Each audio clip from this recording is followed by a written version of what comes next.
خیبر پختونخوا اور پنجاب کے مختلف علاقوں میں شدید دھند، حد نگاہ انتہائی کم ہونے پر M1 پر برہان انٹرچینج سے چارسدہ انٹرچینج تک ٹریفک کا داخلہ ممنوع۔ راستے دھندلانے پر لاہور سیالکوٹ موٹر وے M11 مکمل بند کر دی گئی۔ ملک بھر میں شدید سردی کی لہر برقرار۔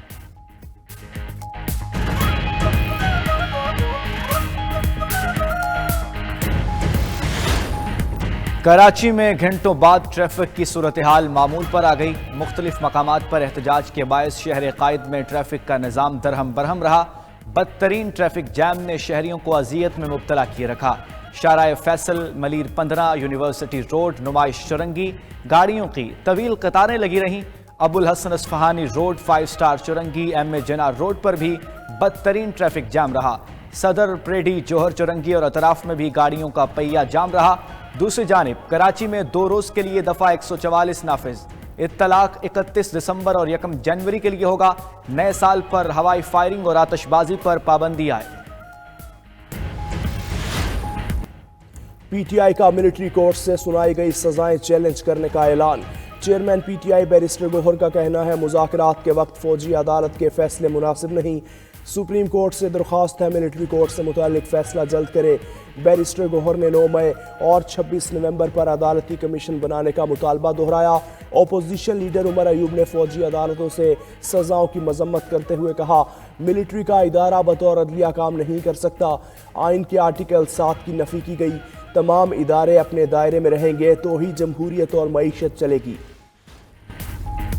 سانحہ 9 مئی بانی پی ٹی آئی کی سازش تھی۔ ماسٹر مائنڈ اور منصوبہ سازوں کو بھی کیفر کردار تک پہنچایا جائے۔ وفاقی وزیر اطلاعات عطا تارڑ کا کہنا ہے سانحہ 9 مئی کے مجرمان کا فیئر ٹرائل ہوا، شواہد کی بنیاد پر سزائیں سنائی گئیں، قانون کا بول بالا ہوا، اب کوئی ملک کی دفاعی تنصیبات پر حملے کی جرت نہیں کر سکے گا۔ پی ٹی آئی کی 31 جنوری کی ڈیڈ لائن پر عطا تارڑ نے رد عمل دیا، یہ کئی بار ڈیڈ لائن دے چکے ہیں، اسے سیریس نہیں سمجھتے، کیسز عدالتوں میں ہیں، ایگزیکٹو کیسے کسی کو رہائی دے سکتی ہے، حکومت نے کوئی ڈیل یا ڈھیل آفر نہیں کی۔ لیگی سینیٹر عرفان صدیقی کا کہنا ہے کسی کے بیانات نہیں، تحریری مطالبات دیکھیں گے۔ پی ٹی آئی سے بات چیت میں نواز شریف کی منظوری شامل ہے۔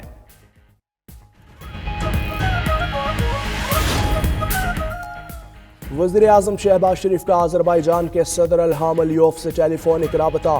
طیارے کے المناک حادثے اور قیمتی جانوں کے ضیاع پر اظہار تعزیت۔ کہا پاکستانی قوم آذربائیجان کے برادر عوام کے دکھ میں برابر کی شریک ہے۔ وزیر اعظم کا اسلام آباد میں آذری سفارت خانے کا بھی دورہ۔ طیارہ حادثے پر تعزیتی کتاب میں تاثرات قلمبند کیے۔ وزیر اعظم شہباز شریف نے اسلام آباد میں بانی پاکستان اور چینی قائد ماؤ زے تنگ کے مجسموں کی نقاب کشائی بھی کی۔ عمدہ مجسمہ بنانے پر چینی آرٹسٹ کا شکریہ بھی ادا کیا۔ تقریب سے خطاب میں شہباز شریف نے کہا پاکستان اور چین کی آل ویدر اسٹریٹجک پارٹنرشپ نئی بلندیوں کو چھو رہی ہے۔ چین کے عوام کے لیے پاکستان دوسرا گھر ہے۔ عالمی ادارہ صحت کے سربراہ اسرائیلی حملے میں بال بچ گئے۔ صہیونی فضائیہ کے یمن کے صنعاء انٹرنیشنل ایئرپورٹ پر بمباری، ٹیڈروس ٹیم کے ہمراہ ایئرپورٹ پر موجود تھے۔ اسرائیلی حملے میں 6 افراد جاں بحق، 40 زخمی ہوئے۔ ہوائی جہازوں اور رن وے کو بھی نقصان پہنچا۔ اسرائیل کے یمن کی 3 بندرگاہوں پر بھی حملے، فوجی اڈوں، تیل اور بجلی کی تنصیبات کو نشانہ بنانے کا دعویٰ۔ 100 اسرائیلی طیاروں نے یمن پر حملہ کرنے میں حصہ لیا۔ اسرائیل نے یمن پر حملوں سے قبل امریکی انتظامیہ کو آگاہ کر دیا تھا۔ اسرائیلی وزیر دفاع نے حوثیوں کی پوری لیڈرشپ ختم کرنے کی دھمکی دے دی۔ اسرائیلی حملے کے بعد حوثیوں کی جانب سے شدید رد عمل کا خدشہ، اسرائیل میں ہائی الرٹ جاری۔ کویت میں خلیج تعاون کونسل کا 46واں غیر معمولی اجلاس۔ غزہ، شام اور لبنان پر اسرائیلی حملوں کی شدید مذمت، شام کو اقتصادی طور پر بااختیار بنانے اور پابندیاں ہٹانے کی ضرورت پر زور۔ تمام شراکت داروں اور عالمی تنظیموں سے شامی عوام کو مدد فراہم کرنے کا مطالبہ۔ خلیج تعاون کونسل کا شام میں جامع سیاسی عمل کی منتقلی کے حصول کی کوششوں کے لیے حمایت کا اظہار۔ مشترکہ بیان میں شام کے اندرونی معاملات میں غیر ملکی مداخلت سختی سے مسترد۔ روس ٹرمپ انتظامیہ کے ساتھ تعلقات بہتر کرنے کے لیے تیار۔ روسی وزیر خارجہ سرگئی لاروف کہتے ہیں امریکہ کو تعلقات کی بہتری کے لیے سنجیدگی کا مظاہرہ کرنا ہوگا۔ یوکرین جنگ کے خاتمے کے لیے مذاکرات کے اشارے مل رہے ہیں۔ موجودہ امریکی انتظامیہ نے یوکرین کے ساتھ مذاکرات میں خلل ڈالا۔ نئی امریکی انتظامیہ بھی پرانی روش پر چلی تو جواب دے گے۔ شام کو بیرونی دباؤ کے خلاف متحد اور مضبوط رہنا چاہیے۔ شام کے تیل والے اہم علاقے پر امریکی کنٹرول کے مخالف ہے۔ ٹرمپ انتظامیہ کا تارکین وطن کو گوئٹمالا بھیجنے کا پلان۔ گوئٹمالا کے حکام سے ٹرمپ انتظامیہ کی ملاقاتیں۔ خبر ایجنسی کے مطابق تعلقات بہتر کرنے کے لیے گوئٹمالا وسطی امریکی ممالک کے تارکین کو قبول کرنے پر آمادہ۔ ٹرمپ کی ٹیموں کا رضامندی جانچنے کے لیے گوئٹمالا سمیت کئی ممالک کا دورہ۔ میکسیکو، بہاماس سمیت کئی امریکی ہمسایہ ممالک کا تارکین کو قبول کرنے سے انکار۔ نکارگوا، وینزویلا، ہیٹی کے امریکہ سے تعلقات کشیدہ۔ ان ممالک کے شہری ہدف ہوں گے۔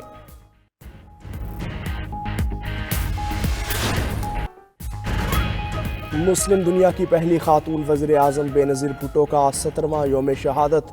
محترمہ بے نظیر بھٹو 2007 میں راولپنڈی میں دہشت گرد حملے میں شہید ہوئیں۔ بے نظیر بھٹو کے یوم شہادت پر آج سندھ میں عام تعطیل۔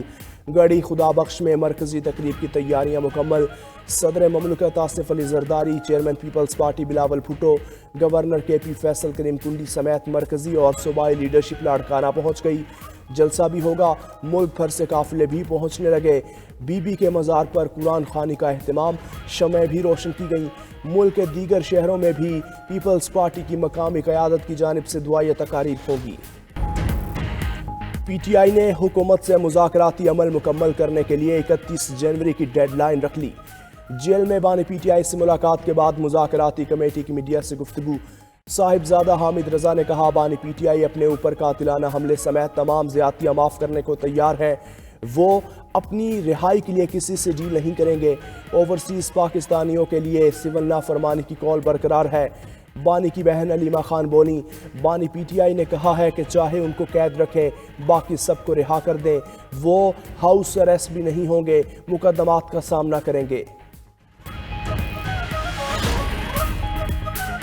مذاکرات دو ہو رہے ہیں، ایک سامنے اور دوسرے خفیہ۔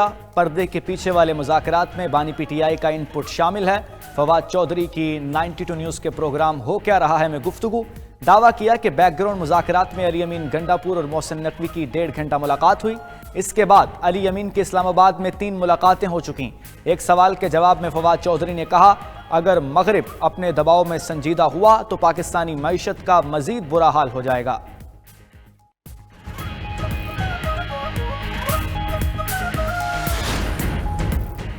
حکومت نے دیوالیہ ہوتی معیشت کو سنبھال لیا، بانی پی ٹی آئی کا اعتراف۔ اڈیالہ جیل میں صحافی نے بانی چیئرمین سے پوچھا کیا آپ تسلیم کر رہے ہیں حکومت نے معیشت کو استحکام دیا؟ بانی چیئرمین نے جواب دیا معاشی استحکام سے ملک دیوالیہ ہونے سے بچ گیا لیکن ترقی نہیں ہوئی۔ وزیر اطلاعات عطا طارق نے رد عمل دیتے ہوئے کہا ملک ترقی اور استحکام کی جانب گامزن ہے۔ بانی پی ٹی آئی نے بھی کہہ دیا کہ معیشت مستحکم ہو رہی ہے، اب پیچھے کیا رہ گیا؟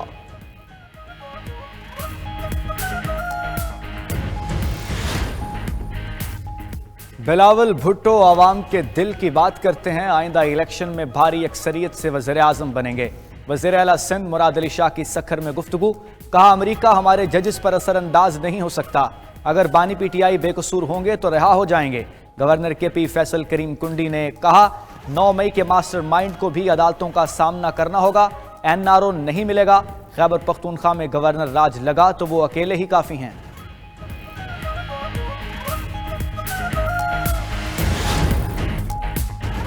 انصاف کی فراہمی کے لیے بینچ اور بار کا مضبوط تعلق ضروری ہے۔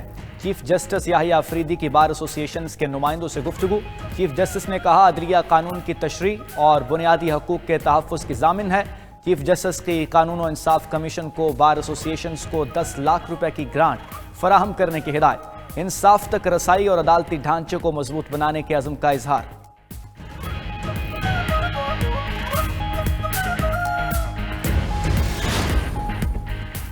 نان ٹیکس پیئر کو قانونی پابندیوں میں جکڑنے کا پلان، سینٹ کمیٹی نے گاڑیاں اور جائیداد کی خرید و فروخت سمیت دیگر پابندیوں کا بل منظور کر لیا۔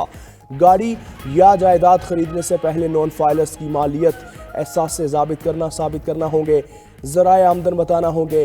نان فائلرز بینک اکاؤنٹ بھی نہیں کھول پائیں گے۔ سینٹ قائمہ کمیٹی نے ہائی رسک افراد کا ڈیٹا بینکس سے شیئر کرنے کی شک بھی پاس کر لی۔ ٹیکس گزاروں کا ڈیٹا خفیہ رہے گا۔ کمیٹی کے ایک رکن کی 5,000 روپے کا نوٹ بند کرنے کی بھی سفارش۔ ملک کی آبادی پر نادرہ اور مردم شماری کے ریکارڈ میں تضاد۔ نادرہ کے پاس 4 کروڑ سے زائد پاکستانیوں کا کوئی ریکارڈ نہ ہونے کا انکشاف۔ نادرہ ریکارڈ کے مطابق ملک کی آبادی 20 کروڑ اور مردم شماری میں 24 کروڑ آبادی آئی۔ وزارت داخلہ کے ریکارڈ کے مطابق 1 کروڑ سے زائد افراد کی شناختی کارڈ کی مدت ختم ہو چکی۔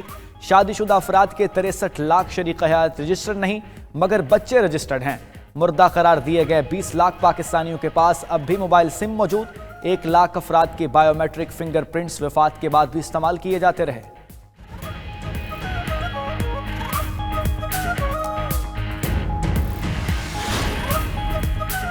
'92 نیوز کی خبر پر حکام کا ایکشن۔ مردان میڈیکل کمپلیکس کے بورڈ آف گورنرز میں تبدیلی۔ بورڈ کے ہٹائے گئے 4 ممبرز بحال کر دیے گئے۔ بحال ہونے والوں میں ندیم انور، محمد ارشد، محمد فہیم عرفان اور ڈاکٹر فضل قادر شامل۔ ذرائع کے مطابق چیئرمین بورڈ آف گورنرز کو بھی جلد تبدیل کیا جائے گا۔ نگران حکومت میں غیر قانونی تعینات ہونے والے 2 ممبران پہلے ہی فارغ کیے جا چکے۔ 92 نیوز کے پروگرام خبر کیا ہے نے معاملہ اٹھایا تھا۔ سابق بھارتی وزیر اعظم منموہن سنگھ 92 برس کی عمر میں چل بسے۔ بھارتی میڈیا کے مطابق منموہن سنگھ کی صحت گزشتہ کچھ دنوں سے خراب تھی۔ رات گئے طبیعت بگڑنے پر نئی دلی کے ہسپتال میں داخل کیا گیا۔ منموہن سنگھ 2004 سے 2014 تک بھارت کے وزیر اعظم رہے۔